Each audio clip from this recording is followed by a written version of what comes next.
magandang araw. Maulang araw pala. May bagyo ngayon. Opo. Pero nagpunta pa rin kami ni Mr. sa palengke. Bumili kami ng pinya. Then, bumili kami ng mga ulam. Isda. Dalawang klase lang. Tilapia at bangus. Share ko lang sa inyo itong aming araw ngayon ni Mr. Kahit maulan. Punta kami ng palengke. Bumili din kami ng dahon ng gabi. Wait, pakita ko sa inyo. Kasi luluto daw siya ng gataang laing. Charan! Eto, binili niya. Magkano bili mo dito, pang? 30, 20. 30 pesos isang ganito na. O, diba? Bumili rin kami ng pang ilalaga namin to or mga matamisan mamaya. Saging saba. Yan lang. Aming pinamili sa palengke. Pero nung lumakad kami kanina, ambon lang. Hindi siya malakas. Hindi katulad ngayon, sobrang lakas ng ulan ngayon. Kanina umaga, ambon lang naman.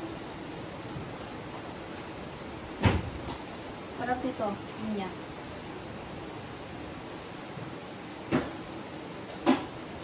Sana matamis. Kasi minsan nakabili pa rin kami ng maasin.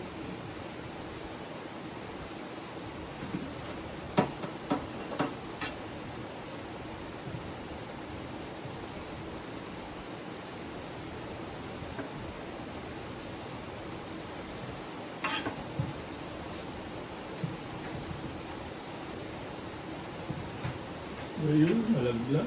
Kaya pa na. Sharon, almost perfect. Ang pagkakabalot ko. Ang ganda. Matatakam ako. Then, eto, ang gagawin dito, tatanggalin yung pinakahawakan niya. Siyempre.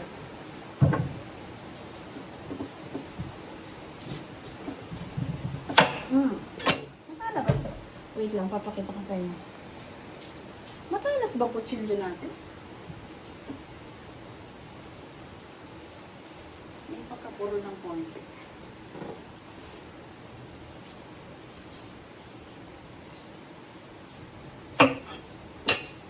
Then, ang ginagawa ko dito, wala akong asin. Eto, nilalagyan ko ng asin. Ganyan, ganyan, ganyan. Yan ang ginagawa ko sa pinya pagkatapos kong balatan. Tapos, lalamasin niya ng ganito. O, sinong gumagawa ng ganito?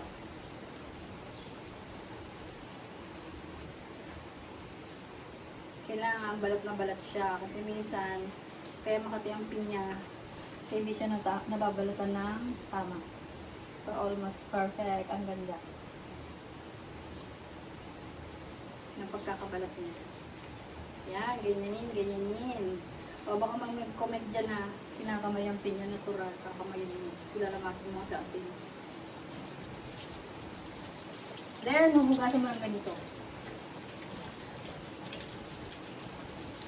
Natatakam na ako.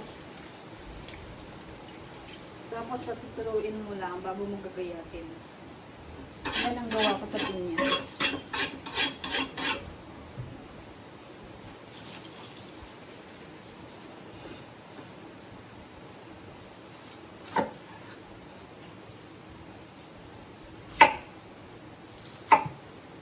Tapos yung tigas dito, tatanggalin mo yan. Kasi matigas yan. Hindi mo yan makakain. Yan, ganyan siya.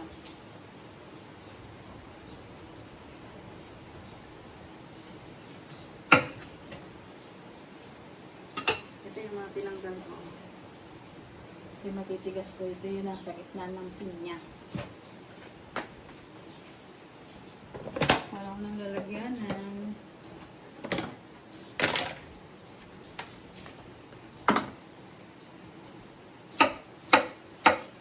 Sana tuloy na yung ulan at mawala yung bagyo. Yan. Then, ito namang isa. Sana matalis.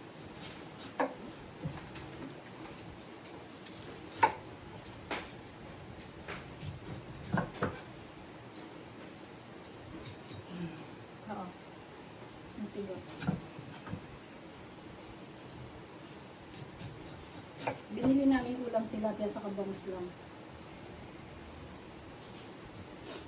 Yung tilapia piprito, partner ng gatang laing.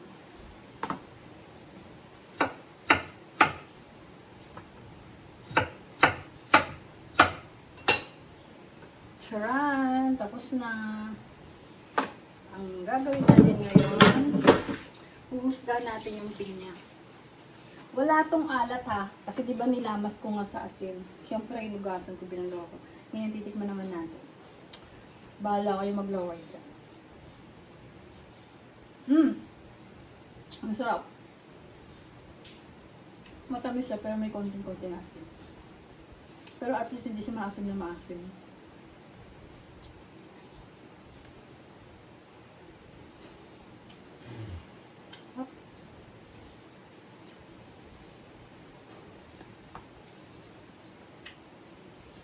Nag-almusal naman ako, nagkape at tinapay. Pero okay na kahit maaga pa lang. Kumain ng pinya. Sarap. So yan lang. Ang share ko sa inyo. Mamaya, papakita ko sa inyo yung luto ni Mr. Ito. Maggagatasan siya daw magluluto. Kasi yung nakaraang araw ako nagluto, ngayon siya naman daw. Tikman natin yung luto. Ang sarap ng pinya.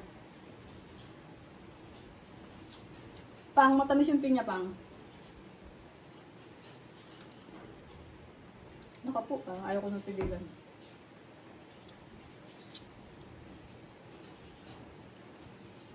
Sarap. So, ayan lang, yung share ko. Pero, isisingit ko yung luluto ni Mr. mamaya. Yung lain, papakita ko sa inyo tanga pritong tilapia. Tap. Wala, ako natigilan baka ubos na.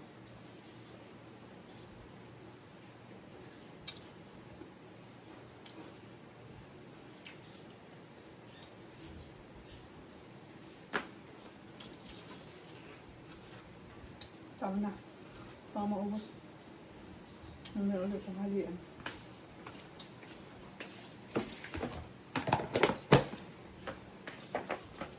Ito yung ginayat ko.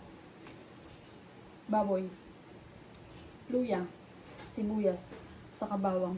Iyaan mo to sa sa laing mamaya. Pag niluto ni Mr. Pinagagayat ko na siya.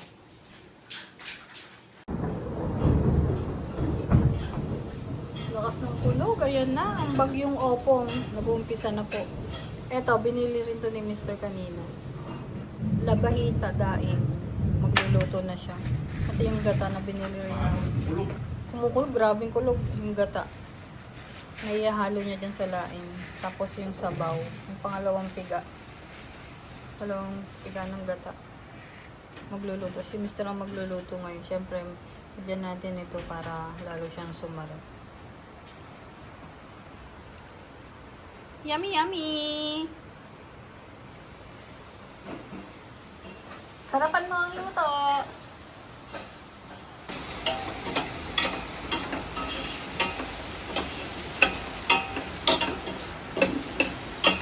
Mag-umpisa na magluto si Mr. Sarapan mo yan. Dito kami magluluto sa labas. Magluto dito sa loob ng bahay. Ito na yung niluto ni Mr. na laing. Gatang laing, yummy yummy. Sarap. Tikman ko na eh. Yan, ito na yung luto ni Mr. Na super yummy. Tilapiang prito. Yan, kain na po tayo. Nakain na si Mr. ko. Ito sa aking plato ko.